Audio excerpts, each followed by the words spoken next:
نن دا وایو چې څنګه کولی سو چې یو ډیټا سیټ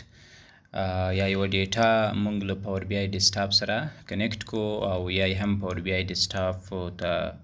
امپورټ کو ترڅو په یو باندې موږ نور مراحل څنګه وکړو اجرا کو. راځو پاور بی آی راوفن کوو. له دې نه وروسته موږ کولی سو چې خپله ډیټا څنګه وکړو، پاور بی آی ډیسکټاپ ته امپورټ کو یا یې ورسره کنیکشن ورکو. تاسو کولی شئ چې مختلف ډیټا سورسونه له پاور بی آی ډیسکټاپ سره څنګه وکړئ کنیکټ کړئ، لکه څنګه چې ما تاسو ته په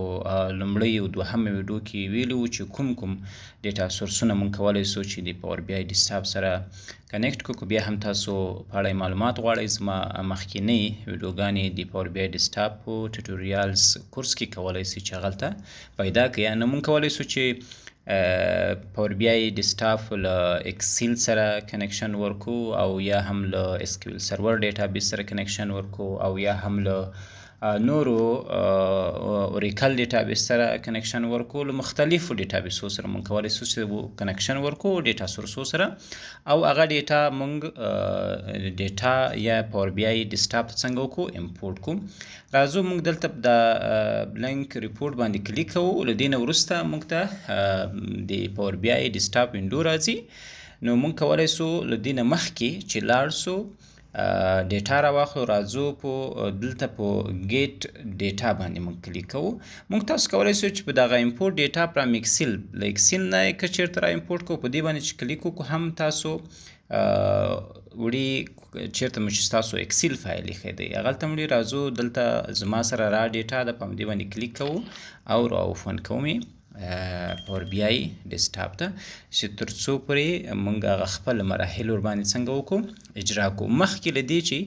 دا ډیټا تاسو پاور بی آی ډیسکټاپ ته را امپورټ کړئ، دلته دوه مهم اپشنونه چې ستاسو لپاره راځي هغه مهم دي چې په هغو باندې موږ تاسو پوه اوسیږي. په دې خاطر که چېرته هغه اپشنو په تړاو موږ تاسو معلومات ونه لرو نو موږ نسو کولی چې پاور بی آی کې موږ هغه خپله ډیټا په صحیح ډول باندې څنګه وکړو مخته یوسي. دلته راځم دغه ډیټا سیټ انتخابومه، سلیکشن کوم. دلته زموږ سره دوه اپشنه راځي، یو لوډ ده یو ترانسفرم ده. لوډ هغه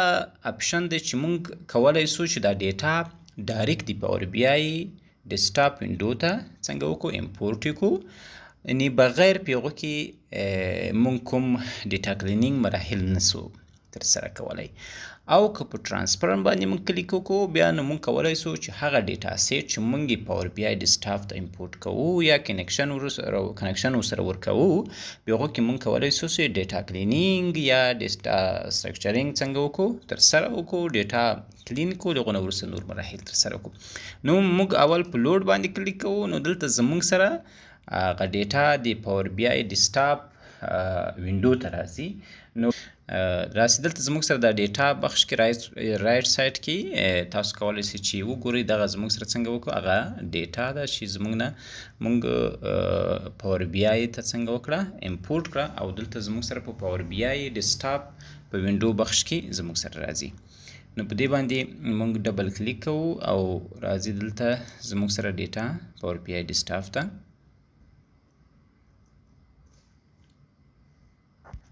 نو دا ډیټا زموږ سره دلته راغلی ده، یعنې اوس موږ په پاور بی آی ډیسکټاپ وینډو کې یو. صحیح ده. که چېرته موږ دلته په ریپورټ ویو کې یو، که چېرته موږ دلته په دې څنګ باندې کلیک وکړو، ټیبل ویو باندې موږ کلیک وکړو، هغه ډیټا چې موږ پاور بی آی ته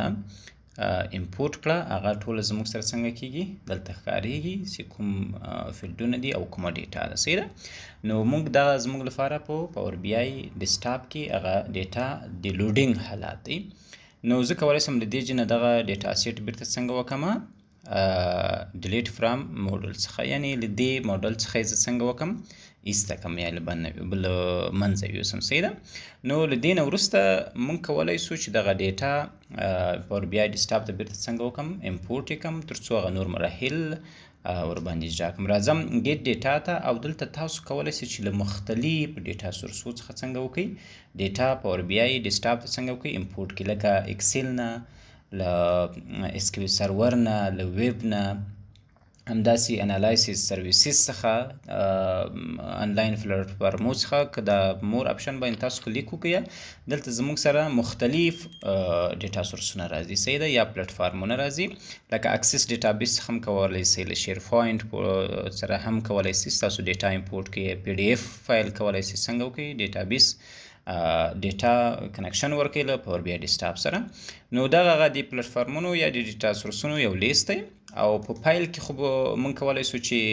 اکسل فایل مونږ پاور بی آی ډیسکټاپ ته امپورټ کړو ټکس یا سی اس وی فایل کولی شو چې مونږ امپورټ کړو او کنکشن ورکړو ایکزیمل فایل جیسن فولډر پی ډي اف همداسې مختلف او په ډیټابیسو کې هم مونږ کولی شو چې اس کیو ایل سرور او اکسس مونږ کولی شو چې څنګه وکړو کنکشن ورسره ورکړو مایکروسافټ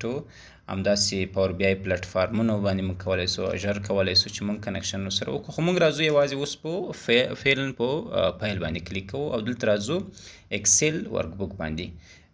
کنکشن باندې کلیک کوو موږ ته وایي ستاسو ډیټا چیرته ده زه ورته وایم زما ډیټا دلته ده او دا څنګه کوو اوپن کوئ راسره له دې نه وروسته موږ وایو چې دا مرحله زموږ لپاره راځي دلته په ډیټا باندې کلیک کوو